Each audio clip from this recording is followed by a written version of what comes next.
लेकिन मेरा ये सवाल है, जो कि मैंने कहा कि आज अभी तक किसी ने रेस नहीं किया। मेरा सवाल ये क्या ही करना जरूरी था? मजाक है, मतलब क्या है? मतलब एक एक्टर है, उसने दाढ़ी रखी हुई थी, उस पे इतना हिट और नेगेटिव रिव्यू क्यों दिया? एक बहुत ही नॉनसेंस सी बात है। जो लोग इंडस्ट्री से ताल्लुक रखते हैं ना, उनको ये बहुत अच्छे से पता है कि ये पॉसिबल ही नहीं है। यार क्या मतलब, मियां बीवी है, उसमें अगर एक कॉन्ट्रैक्ट बीवी ने कर लिया तो उसकी क्या वर्थ है यार? मेरी बात मतलब कि जो स्टोरी बेस कर रही थी जिस चीज पर, वो आपने चेंज कर दी। जितने भी लोगों ने बात की, बिला वजह फजूल की बातें की। जो मेन पॉइंट की बात थी उस पर कोई नहीं आया।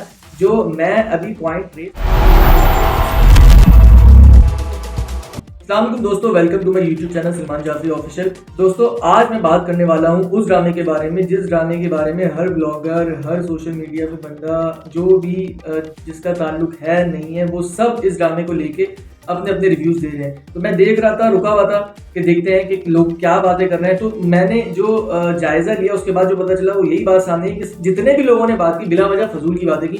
जो मेन पॉइंट की बात थी उस पर कोई नहीं आया। जो मैं अभी पॉइंट रेस करना चाहता हूँ, जैसे मैं बता दूं, मैं ड्रामा सीरियल तेरे बिन के बारे में बात करना चाह रहा हूँ। आप लोग जानते हैं कि पिछले एक हफ्ते 2 हफ्ते से इसी के ऊपर सब लोग बात कर रहे हैं कि भाई ये हो गया और रेप हो गया, फलाना हो गया, ढिमाका हो गया। खैर, सबसे पहले लोगों ने ये बोला कि भाई इसके ड्रामे की एपिसोड दोबारा रीशूट हो रही है। अच्छा, ये एक बहुत ही नॉनसेंस सी बात है। जो लोग इंडस्ट्री से ताल्लुक रखते हैं ना, उनको ये बहुत अच्छे से पता है कि ये पॉसिबल ही नहीं है। मतलब 6 महीने पहले एक ड्रामा बना था, उसकी एपिसोड रीशूट होगी, मतलब क्या मजाक है? मतलब क्या है? मतलब एक एक्टर है, उसने दाढ़ी रखी हुई थी, अगले कैरेक्टर में दाढ़ी नहीं है। एक एक्टर है, उसके बाल लंबे थे, अगले एक्टर में बाल लंबे नहीं। लोकेशन सेट हो जाती है, सारी सारी आर्ट डायरेक्शन हो जाती है। इस तरह इतना आसान था। मैं ये नहीं कह रहा कि ऐसा नहीं है कि हो ही नहीं सकता, लेकिन एक मुश्किल काम है और इतना कोई बेवकूफ नहीं है कि बैठ के दोबारा एपिसोड जो है वो शूट करने बैठ जाए। तो एपिसोड तो दोबारा शूट नहीं हुई, हाँ, लेकिन एक बहुत कमाल काम हुआ कि उन्होंने वॉइस ओवर्स के जरिए तमाम कहानी का रुख ही चेंज कर दिया।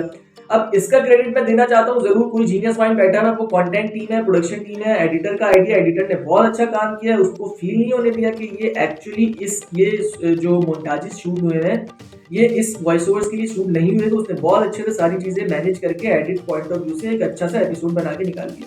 लेकिन मेरा ये सवाल है, जो कि मैंने कहा कि आज अभी तक किसी ने रेस नहीं किया। मेरा सवाल ये, क्या ही करना जरूरी था? मतलब आप ड्रामा बना रहे हो, आपकी एक स्टोरी है, आपकी स्टोरी पे ग्रिप है। मैं उसमें नहीं चाहता कि ये सही है या गलत है, ये बातें छोड़ देते हैं। मेरा पॉइंट ये है कि भाई आप अपने कंटेंट को लेके इतना श्योर क्यों नहीं हो कि आपको उसको चेंज करना पड़ रहा है। मतलब ठीक है, आप ड्रामा लोगों के लिए बनाते हो, लोग देखते हैं, आवाम अगर उसमें नेगेटिव हेट रिव्यूज दे रही है तो ठीक है, वो एक बात अपनी तरफ। हो सकता है आगे जाके, मुझे नहीं पता कहानी क्या है, लेकिन कोई ना कोई जस्टिफिकेशन इस बात की जरूर होगी। जो नूरा मखदूम जो इतनी बड़ी राइटर है, उन्होंने कोई ना कोई जस्टिफिकेशन इसकी रखी होगी। मतलब कि मेरा कहने का मकसद ये है कि अगर उन्होंने ये सब कर दिया था तो उसके आगे कहानी में कुछ ना कुछ तो उन्होंने इस तरह का लिंक बनाया होगा ना, जो इस चीज को जस्टिफाई करता होगा। तो अब वो लिंक भी गया, अब वो सारी चीजें गई, अब कहानी का एक अच्छा, अब पूरी कहानी डिस्टर्ब हो जाएगी। जब वो सिचुएशन चेंज हो गई तो अब आगे ये लोग क्या करेंगे, वो बहुत इंटरेस्टिंग है। अगर आगे वैसी स्टोरी लेके चलेंगे तो पूरी स्टोरी ही बदल गई। समझ रहे हैं आप मेरी बात? मतलब कि जो स्टोरी बेस कर रही थी जिस चीज पे, जो हैपनिंग जो उसमें हो रहा था, वो आपने चेंज कर दिया। अब एक नया पहलू उसके अंदर डाल दिया। वो बैठी हुई रो रही है कि मैं खुद को रोक भी तो सकती थी। और यार ये क्या मतलब, मियां बीवी है, उसमें अगर एक कॉन्ट्रैक्ट बीवी ने कर लिया तो उसकी क्या वर्थ है? माई पॉइंट इज दैट कि एक्चुअली अगर देखा जाए तो इस्लामिक पॉइंट ऑफ व्यू से और आपका मुल्क का जो लॉ है, वो उसमें ये चीज कहीं पे भी नहीं है ना। ये तो आपकी एक पर्सनल कमिटमेंट थी। अब उसने पर्सनल कमिटमेंट अगर ब्रेक की है तो उस पर इतना हेट और नेगेटिव रिव्यू क्यों दिया जा रहा है? खैर, इन शॉर्ट ये कि भाई मैं बड़ा डिसअपॉइंट हुआ। इतना बड़ा प्रोडक्शन हाउस, इतनी बड़ी राइटर, इतनी बड़ी कास्ट, इतने बड़े लोग, और उन्होंने अपनी कहानी बदल दी। ऐसा होना नहीं चाहिए था।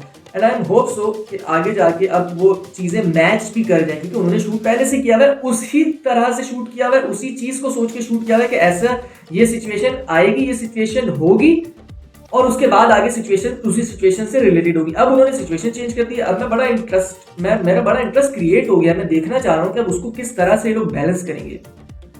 अपने रिव्यूज के बारे में मुझे जरूर बताइएगा, आपने क्या सोचा इस ड्रामे के बारे में। तो बहुत ख्याल रखें, और अगर अभी तक आपने चैनल को सब्सक्राइब नहीं किया तो प्लीज सब्सक्राइब करें और कमेंट करना ना भूलिएगा। Thank you so much. Allah हाफिज़।